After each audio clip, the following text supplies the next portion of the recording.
नमस्कार, आप देख रहे हैं सीनियर न्यूज, एक अनदेखा सच, और मैं हूं आपके साथ साक्षी।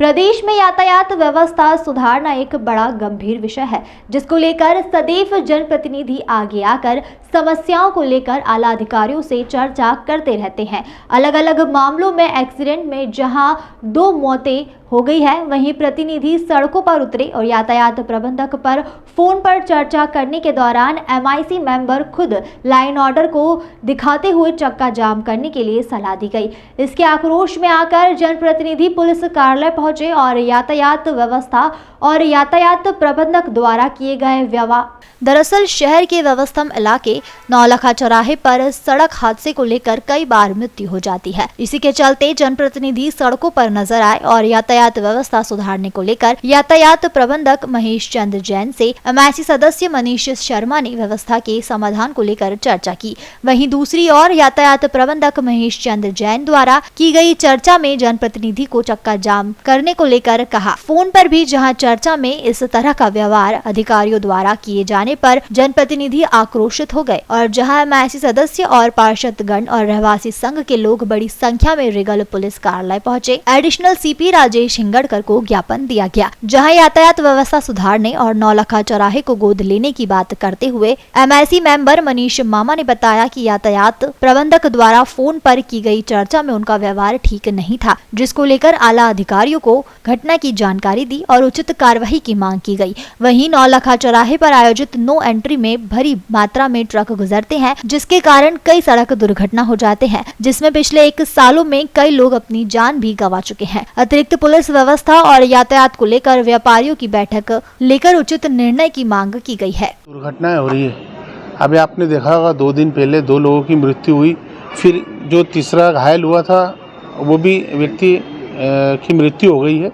इस प्रकार से जो पालदा से लेके नौलखा चौराहे तक जिस प्रकार से मौतों का तांडव हमारे यहाँ हो रहा है, उसको लेकर हम परसों भी हम लोग मिले थे अधिकारियों से, तो हमारी चर्चा हुई थी। इस पे बैठकर विशेष रूप से चर्चा करेंगे।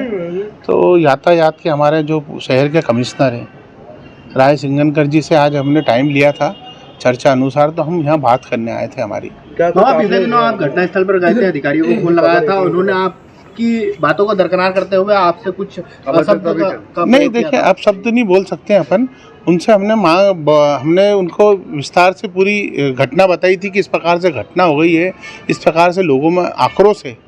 तो उनके जो बात करने का जो उनका वो था, उनके जो जिस प्रकार से उन्होंने हमसे बात करी थी वो ठीक नहीं लगा। इस कारण हम लोग सभी लोग नाराज हो गए थे, चूँकि क्षेत्र के सभी वरिष्ठ जन और क्षेत्रीय नागरिक और व्यापारी गण वहाँ पर मौजूद थे। तो उनका कहना था कि फिर हमने उस चीज़ को लेकर हमने वो घटना पूरी पुलिस कमिश्नर हमारे श्री हरिचरण मिश्रा जी को भी बताई थी। तो उन्होंने वहाँ पर अधिकारी भेजे थे। उस दिन हमारी चर्चा हुई थी।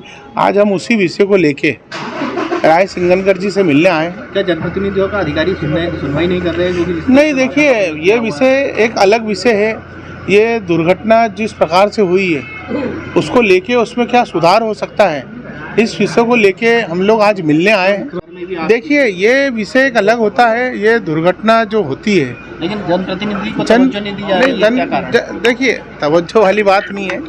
जनप्रतिनिधि को अपनी बात रखने का अधिकार है, क्योंकि वो जनता से जुड़ा हुआ रहता है। जितनी क्षेत्र के जो लोग हैं, जहाँ घटना हो रही है वो उसकी शिकायत जनप्रतिनिधि को करते हैं।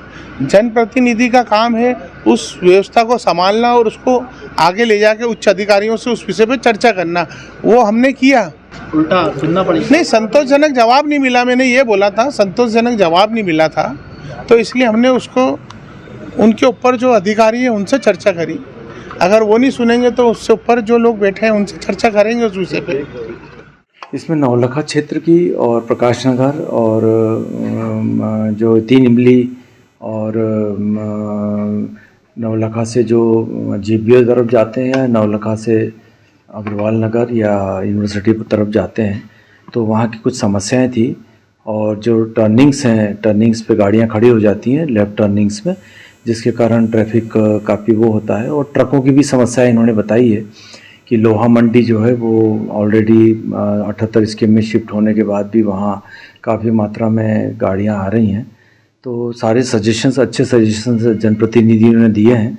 इसके संबंध में वहाँ के जो डीसीपी हैं, ट्रैफिक डीसीपी और संबंधित डीसीपी जोन से चर्चा करके और व्यापारियों से चर्चा करके इसका कितना अच्छे से सॉल्यूशन निकाला जा सकता है उसका प्रयास किया जाए।